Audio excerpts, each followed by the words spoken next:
آج کی گفتگو کا جو زور ہوگا وہ دو باتوں پر ہوگا۔ پہلی بات میں اختصار کے ساتھ عرض کروں گا کہ یہ جو اطاعت نبوی ہے اس کا فائدہ کیا ہے، ہمیں اس کی طرف راغب کیوں کیا جاتا ہے، وجہ اس کی کیا ہے، ہم کیوں اس کی طرف راغب ہوں، اس چیز کے اوپر تھوڑا سا چند منٹ میرے بات کرنی۔ اس کے بعد یہ ہے کہ اللہ کے رسول صلی اللہ علیہ وسلم کی اطاعت کرنے والے جو اولین لوگ تھے، جو سب سے پہلی جماعت تھی، جو سب سے پہلا گروہ تھا، جنہیں ہمارے ہاں صحابہ کرام کہا جاتا ہے، ان صحابہ نے اللہ کے رسول کی اطاعت کس انداز سے کی، میں نے اس کے اوپر دو چار مثالیں آپ کے سامنے پیش کرنی ہے، صرف یہ بات واضح کرنے کے لیے کہ اطاعت کا معنی اور مفہوم کیا ہوتا ہے، اتباع کس چیز کا نام ہے۔ سب سے پہلے آ جائیے، میں نے ایک آیت آپ کے سامنے تلاوت کی ہے، اللہ سبحانہ و تعالیٰ اس میں کیا فرما رہے ہیں، فَلَا وَرَبِّكَ، سورہ نساء کی آیت ہے کہ آپ کے رب کی قسم۔ یہ کس سے کہا جا رہا ہے؟ محمد الرسول اللہ صلی اللہ علیہ وسلم سے کہا جا رہا ہے کہ فَلَا وَرَبِّكَ، کہ آپ کے پروردگار کی قسم۔ جب اس قسم کے الفاظ استعمال ہو نا تو اس کا معنی یہ ہوتا ہے کہ اللہ تعالیٰ کوئی بہت اہم بات فرمانا چاہ رہے ہیں، معمولی بات نہیں ہے، کوئی غیر معمولی بات اللہ سبحانہ و تعالیٰ کہنا چاہتے ہیں، فرمانا چاہتے ہیں، تو اس قسم کے الفاظ استعمال کر لیے جاتے ہیں کہ تاکہ میری اور آپ کی پوری توجہ اس بات کی طرف ہو جائے۔ لا یؤمنون حتی یحکموک فیما شجر بینہم، کہ آپ کے یہ لوگ اس وقت تک مسلمان نہیں ہو سکتے کہ جب تک وہ لوگ اپنے آپس کے مسائل اور معاملات میں اور اپنے آپس کے اختلافات میں آپ کو حکم، قاضی اور جج کے طور پہ قبول نہ کر لیں۔ حتی یحکموک فیما شجر بینہم ثم لا یجدوا فی انفسہم حرجا، اور پھر اس کے بعد آپ جو فیصلہ فرمائیں، آپ کے فیصلے کے اوپر ان لوگوں کے دلوں میں کسی بھی جگہ کوئی کجی، کوئی رکاوٹ، کوئی اس قسم کے مشکل وہ محسوس نہ کریں کہ ہائے اللہ یہ کیا ہو گیا، اللہ کے رسول کے اس حکم پر عمل کرتے ہوئے اب ہمیں کیا کچھ کرنا پڑے گا، اب ہمیں کتنی قربانی دینی پڑے گی، ہمیں کتنا نقصان اٹھانا پڑے گا، کتنا خسارہ اٹھانا پڑے گا۔ فرمائے کہ یہ اس وقت تک یہ لوگ مسلمان نہیں ہو سکتے کہ جب تک یہ آپ کے فیصلوں کے اوپر دلوں میں تنگی محسوس نہ کریں، وَيُسَلِّمُوا تَسْلِيمًا، اور اس کے مکمل طور پر اطاعت کرنا نہ شروع کر دیں۔ تو اس کا معنی یہ ہے کہ نبی کریم صلی اللہ علیہ وسلم کی اطاعت ہمارے لیے اتنا بڑا عمل ہے، اتنی بڑی نعمت ہے کہ یہ میرے اور آپ کے ایمان کو مکمل کر دینے کا سبب اور ذریعہ ہے، یہ معمولی چیز نہیں ہے۔ ایک دوسری جگہ اللہ سبحانہ و تعالیٰ فرماتے ہیں ان تطیعوا اللہ ورسولہ لا یلتکم من اعمالکم شیئا،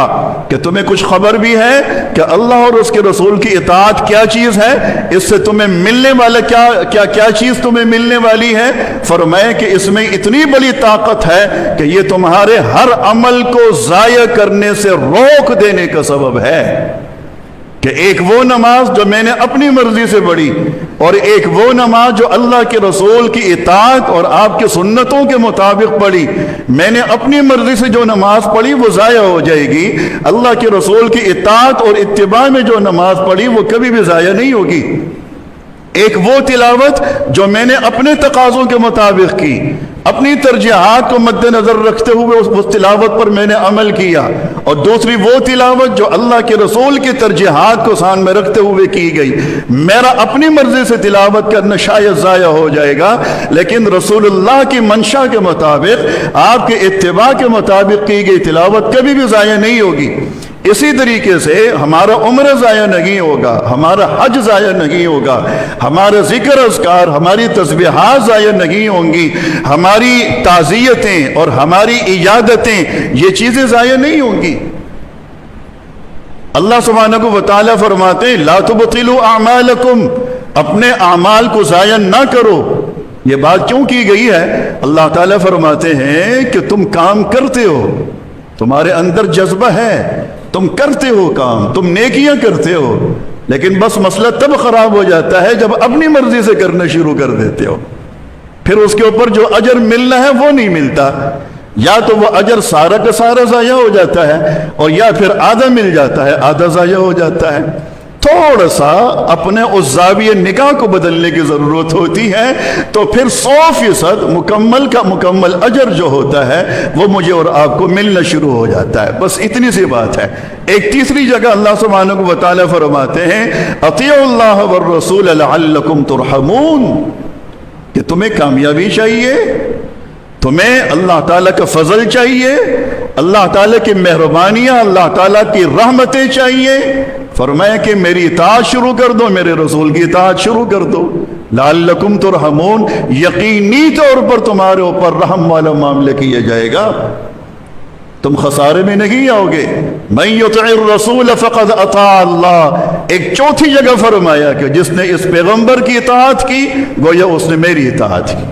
تم مجھ سے محبت کرتے ہو، میری اطاعت کرنا چاہتے ہو، یہ میں نے جو اپنا ترجمان، اپنا نمائندہ، اپنا قاصد تمہیں عطا کیا ہے، اپنی مہربانی سے، اپنے فضل سے تم سارے کے سارے مل کر ان کی اطاعت کرنا شروع کر دو، وہ میری اطاعت تصور ہوگی۔ تم ان کو خوش کرنا شروع کر دو، گویا کہ تم مجھے خوش کر دو گے۔ اب میں واقعات بتانے لگا ہوں، وہ جو سب سے پہلی آیت ہے اس کے اوپر توجہ رکھیں۔ یہ سارے واقعات اسی ایک آیت کے تناظر میں ہیں۔ وہ پہلی آیت کیا تھی؟ فلا وربک لا یؤمنون حتی یحکموک فیما شجر بینہم، کہ آپ کے پروردگار کی قسم جب تک یہ لوگ اپنے معاملات میں، اپنے مسائل میں آپ کو حکم، جج اور قاضی کے طور پر تصور قبول نہ کر لیں، اس وقت تک ان کا دین، ان کا ایمان کامل نہیں ہے، اس وقت تک یہ لوگ مسلمان نہیں ہوں گے۔ ثم لا يجدوا في انفسهم حرجا مما قضيت، اور پھر اس کے بعد یہ کہ علامت کیا ہوگی اس بات کی کہ ان کا ایمان کامل ہے یا ناقص ہے؟ فرمایا کہ اس کی علامت یہ بات ہوگی کہ جو آپ فیصلہ فرمائیں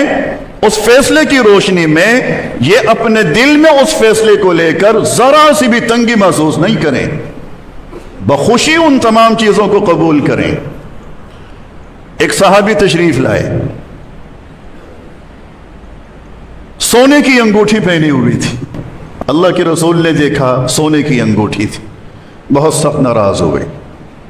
خود ہی وہ انگوٹھی کی اتاری اور وہاں پھینک دی۔ وہ پھینکنے کا مقصد اپنی ناراضگی کا اظہار تھا، اور پھر فرمایا کہ تم لوگوں کو کیا ہو گیا ہے؟ تم جہنم کی آگ اٹھا کے اپنے اوپر مسلط کرنا چاہتے ہو،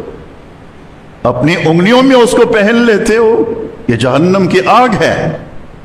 ناراضگی کا اظہار فرما دیا، اور تھوڑی دیر کے بعد رسول اللہ اس مجلس سے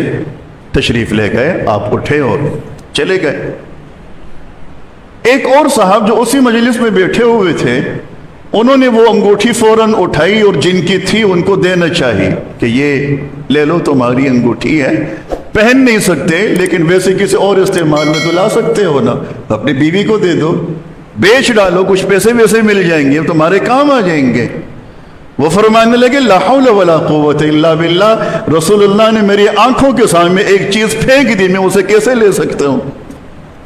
میری آنکھوں کے سامنے ایک چیز رسول اللہ نے میری انگلی سے اتاری اور پھینک دی، اتنی ناراضگی کا اظہار فرما دیا، اب میں اسے کیسے لے کے اپنے فائدے کے لیے استعمال کر سکتا ہوں؟ اس کو لینے سے ہی انکار فرما دیا کہ مجھے نہیں چاہیے ایسی چیز۔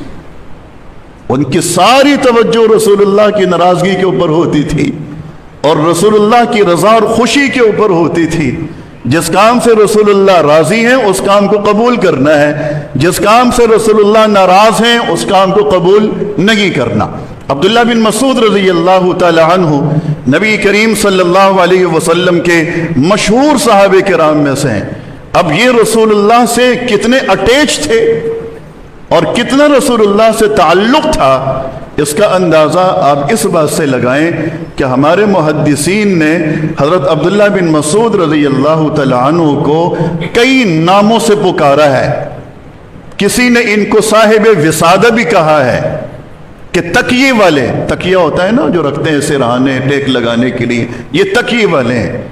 تو ان کو صاحب وسادت کیوں کہا جاتا تھا کہ جب رسول اللہ تشریف لاتے تھے کسی مسجد میں تو یہ فوراً سے آگے بڑھ کر رسول اللہ کو تکیہ پیش فرما دیا کرتے تھے، جیسے ہم اپنے مہمانوں کی خاطر تواضع کرتے ہیں نا، تو وہ ان کو اس بات کی فکر لگی رہتی تھی کہ کوئی مجھ سے آگے نہ بڑھ جائے، تو فوراً تکیہ لیا اور رسول اللہ کے پیچھے رکھ دیا، آپ اس کو استعمال فرما لیں۔ بعضوں نے ان کو صاحب السواک بھی لکھا ہے، مسواک والے، یہ رسول اللہ کے مسواک والے تھے، درختوں سے، اس کی ٹہنیوں سے، کوئی ٹہنی توڑی، کوئی لکڑی توڑی اور اس کو چھیل کے مسواک بنا کے رسول اللہ کی خدمت میں پیش فرما دیے کرتے تھے کہ آپ کو فلاں ٹہنی کی فلاں درخت کی مسواک بہت زیادہ پسند ہے تو وہی والی مسواک بنا کے آپ کو پیش فرما دی۔ بعضوں نے ان کو صاحب النعلین بھی لکھا ہے، چپل والے، جوتیوں والے۔ یہ کیوں کہا گیا؟ رسول اللہ کسی جگہ تشریف لاتے تھے، جیسے ہی آپ نے اپنے نالین مبارک اتارے، عبداللہ بن مسعود جھٹ سے آگے بڑھ کے آپ کے ان جوتیوں کو اپنی تحویل میں لے لیا کرتے تھے، کوئی اور نہ اٹھا لے، یہ خدمت میرے ہی حصے میں آئے، میرے ہی نصیب میں آئے، اپنے پاس رکھ لیا کرتے تھے۔ اور مجلس سے فارغ ہو جانے کے بعد جب نبی کریم صلی اللہ علیہ وسلم روانہ ہوتے تو فوراً وہ نالین اٹھا کے رسول اللہ کو پیش فرما دیا کرتے تھے۔ تو یہ عبداللہ بن مسعود کا تعلق تھا نبی کریم صلی اللہ علیہ وسلم کے ساتھ۔ تو ایک دفعہ ایسا ہوا کہ اللہ کے رسول اپنے ممبر رسول پہ کھڑے ہیں، آپ خطبہ ارشاد فرما رہے ہیں، تو آپ نے محسوس کیا کہ کچھ لوگ کھڑے ہوئے ہیں اطراف میں، جیسے کہ ہم بھی کھڑے ہو جاتے ہیں بعض اوقات۔ ابھی تھوڑا سا رش بڑھے گا تو آپ دیکھیں گے کہ اطراف میں لوگ کھڑے ہو جائیں گے، وہ بیٹھیں گے نہیں، انتظار کریں گے کہ خطبہ ختم ہو جائے تو پھر ہم جو ہے وہ ویسے ہی کھڑا ہونا ہے نماز کے لیے، تو وہ بیٹھنا اور 5 منٹ کے بعد دوبارہ کھڑا ہونا تھوڑا سا بھاری محسوس ہوتا ہے۔ اور ہم کراچی والوں کو ویسے بھی ہر جگہ کھڑے ہونے کا بڑا شوق ہے۔ کوفت سب سے زیادہ تب ہوتی ہے کہ جب سڑک پہ کوئی معمولی سے بھی ایکسیڈنٹ ہو جائے نا تو سب سے پہلے بس دیر ہوتی ہے، ایک گاڑی والا وہاں رکے گا صرف دیکھنے کے لیے، یہ نہیں کہ وہ جو بیچارہ زخمی نیچے پڑا ہے تھوڑا سا ہم قربانی دے کے ہمت کر کے اس کو اٹھا کے اپنی گاڑی میں ڈالیں اور اسپتال لے جائیں، اس کام کے لیے نہیں، بس تماشا دیکھنے کے لیے۔ ہوا کیا ہے، تھوڑی دیر کے بعد دوسرا آ جائے گا، اور جہاں 2 گاڑیاں آتی ہیں وہاں 20 موٹر سائیکلیں آ جاتی ہیں، یہ جم گھٹا لگ جائے گا، جم میں غفیر، پورا ایک قافلہ، یعنی کسی سیاسی رہنما کو کھڑا کر کے آپ وہاں جلسہ کرا سکتے ہیں، اپنا کوئی اچھا خاصا جلسہ کرا سکتے ہیں، اتنا لوگ اکٹھا ہو جاتا ہے۔ کوئی مووی بنا رہا ہوتا ہے، کوئی تبصرے کر رہا ہوتا ہے، اور پیچھے پوری لائن لگی ہوئی ہے، وہ ایک مین شاہراہ ہے، گاڑیاں وہاں سے آ رہی ہیں جا رہی ہیں، سب کو تکلیف ہو رہی ہے، اس تکلیف کا کسی کو احساس نہیں، سب وہ تماشے دیکھنے میں مگن ہے، تماشا دیکھ رہے ہیں، موویاں بنا رہے ہیں، اور پھر ایک دوسرے کو بھیجیں گے کہ فلاں جگہ پہ یوں ایکسیڈنٹ ہوا تھا، نہیں معلوم کہ اس چیز میں کتنا ثواب ملتا ہے۔ یہ فضول کا، یہ بیکار کا کام، پتہ نہیں کیا ایک چیز ہے دماغ میں بیٹھی ہوئی ہے، ذرا سا کچھ ہوگا ہم نے وہاں کھڑا ضرور ہونا ہے، ذرا سا کچھ بہانا چاہیے ہوتا ہے۔ تو بہرحال تو اس طرح صحابہ کچھ کھڑے ہوئے تھے اطراف میں، نبی کریم صلی اللہ علیہ وسلم پر تھوڑا سا ناگوار گزرا، آپ نے اپنا خطبہ روکا اور فرمایا اجلسو، بیٹھ جاؤ۔ تو اطراف میں جو لوگ کھڑے تھے ان سے فرما رہے تھے کہ بیٹھ جاؤ۔